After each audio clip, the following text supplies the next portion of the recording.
Hey, what's going on everybody? Commander Crane here, and we are back with another Pioneer video, and today we're going to be talking about the best 6-mana spells in Pioneer. So, for those who are not familiar with this channel here, we do a lot of different Pioneer videos, and this idea was brought to me by a Blue Raven in the comments section. Said, hey, why don't you do a series where it's like the top 6 mana spells in Pioneer. And I thought about doing 6, but there's just so many really cool 6-mana spells in Pioneer that we're going to do more of a traditional top 10 with a few honorable mentions. So we're going to go and hop right into it here. The best 6-mana spells in Pioneer, but we have 2 honorable mentions before we really hop into the list here. So the 2 honorable mentions are Tovolar's Huntmaster and Vaneripper. So the reason I have these cards on here is because in the past, they would have been at the very, very top of the list. So when Winota was still legal, Tovolar's Huntmaster was an absolutely fantastic card. Obviously doesn't see any play anymore.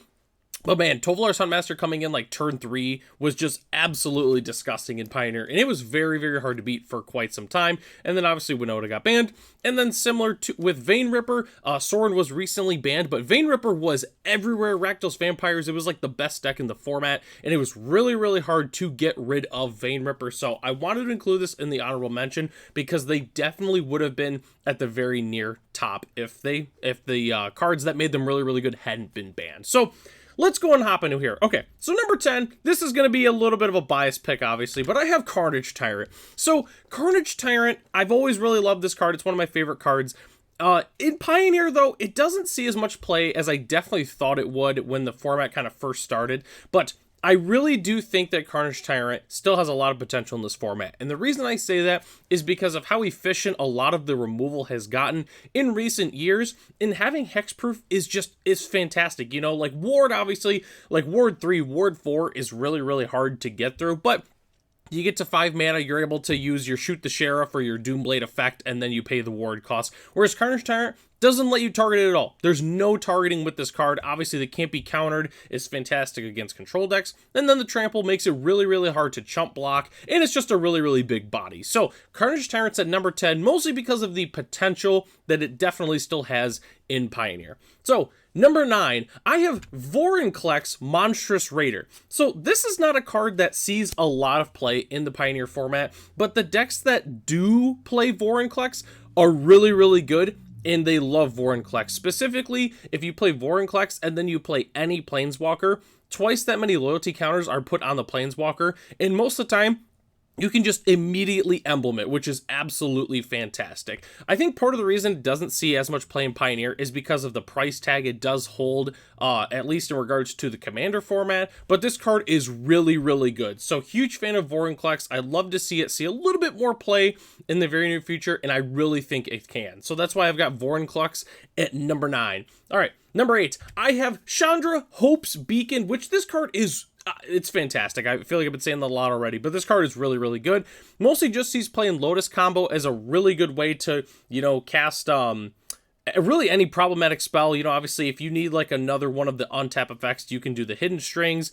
If you want, you could play a like a tutor or something like that early on. What do they play? It's Mastermind's Acquisition. You can get 2 tutors, that kind of thing. Obviously, if you need some removal, it's fantastic. You make 2 mana of any color combinations, which really is not like a huge deal for, but just being able to make 2 mana is pretty fantastic. So Chandra Hope's Beacon is really, really good in that deck, and I expect it to continue to see play as the format goes on, and maybe in some other decks too, depending on how important it is to copy an instant or sorcery in the format. So number 7, I have Embercleave. Embercleave is, ever since it came out in Eldraine, it's been absolutely fantastic. Again, not seeing quite as much play in recent history, but the card is just so powerful that it's going to continue to see play as Pioneer goes on. Being able to give a creature +1/+1 and double strike with Flash is fantastic. You attack with 4 creatures, you can play it for 2 red, and this card is a huge blowout. Whether or not you're putting it on a card like a Slickshot Show Off, or if you're playing like a fair like Gruul aggro deck and you're putting it onto like a Bone Crusher Giant or a Seeker's Chariot or something like that,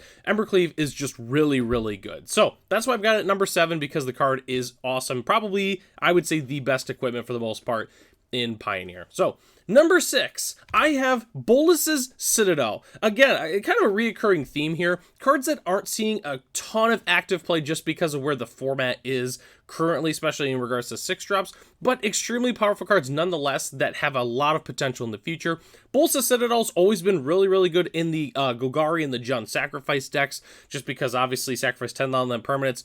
Each opponent loses 10 life, and then so they lose 10, and then you nuke them for 10 because you have a Mayhem Devil. It's definitely really, really good, and the effect's obviously fantastic on that. So, Bolas's Citadel is number 6 on the list. So, now we're getting into the top five. These are the cards that see a lot of active play in Pioneer. So, number 5, I have Shark Typhoon. So, theoretically, this card should be a little bit higher, but the reason I put it at number 5 is because you rarely ever actually cast this card as a 6-drop. Yes, it does happen, obviously, but most of the time, you're playing this card to cycle it, to make the shark to, chump block, or, just get a cheap flyer in the air, draw an extra card. That's why you're really playing the Shark Typhoon. But when Blue-White Control does finally decide to cast this card, it's typically just kind of game over, because you play the Shark Typhoon, you hold up your counter spell, so you can get like a 2/2 shark, you untap, you play your Memory Deluge, you get a 4/4 shark, and it just kind of keeps going from there. So, Shark Typhoon, absolutely fantastic card. First card on the list that sees really a lot of play in other formats too, because the card is awesome. All right, number 4, I have Trumpeting Carnosaur, dinosaur on the list, so bonus points for that. But this card is fantastic. You mostly see it in the Quintorius combo decks, just because they discover 5, so that means they hit the Quintorius con, or they hit a clone, and then they clone the Trumpeting Carnosaur, so then they discover again to be able to hit the Quintorius con, and then they discover to be able to hit the clone. So it's really just a great card because, whenever you discover it, obviously you kind of hit itself because you get a clone, but it doesn't hit any of the, weird cost cards like the Leyline Binding, spoiler alert, that's probably coming up on the list here, but you're able to pitch it and deal 3 damage to a creature or planeswalker, so it's a removal spell that doesn't get in the way of discovering, which is obviously fantastic. So, Trumpeting Carnosaur is number 4 on the list, and I definitely expect this card, even outside of Quintorius combo, to continue to be very, very good, because a nice body that with a Discover 5 is definitely very, very strong.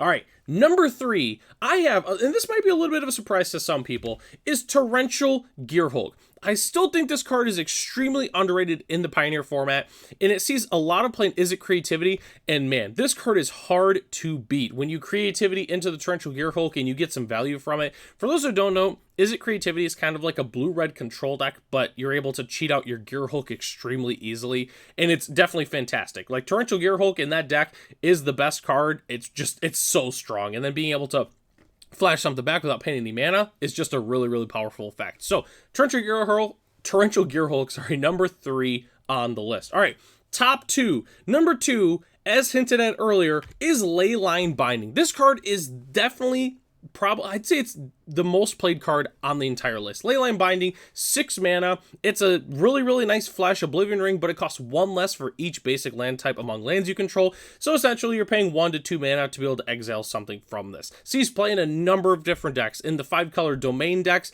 it sees play in Quintorius combo because, again, it gets around the Discover side of that, but it's a nice removal spell that's very, very cheap. Also sees play in the 5-color Fires deck, not only as a nice removal spell, but then you can sacrifice it to the Enigmatic Incarnation to get a 7-drop, so you get like a Titan of Industry or something like that. So it's definitely very, very strong. When Leyline Binding came out, I think everybody in the room knew that this card was going to be very good, and it definitely is. Leyline Binding, extremely powerful card, and that's why it's number 2 on the list. All right, number 1. The number 1 card that I would say is the best 6-mana spell in Pioneer is Storm the Festival. This card is so good. It only sees play in 1 deck, and that's Mono Green Devotion.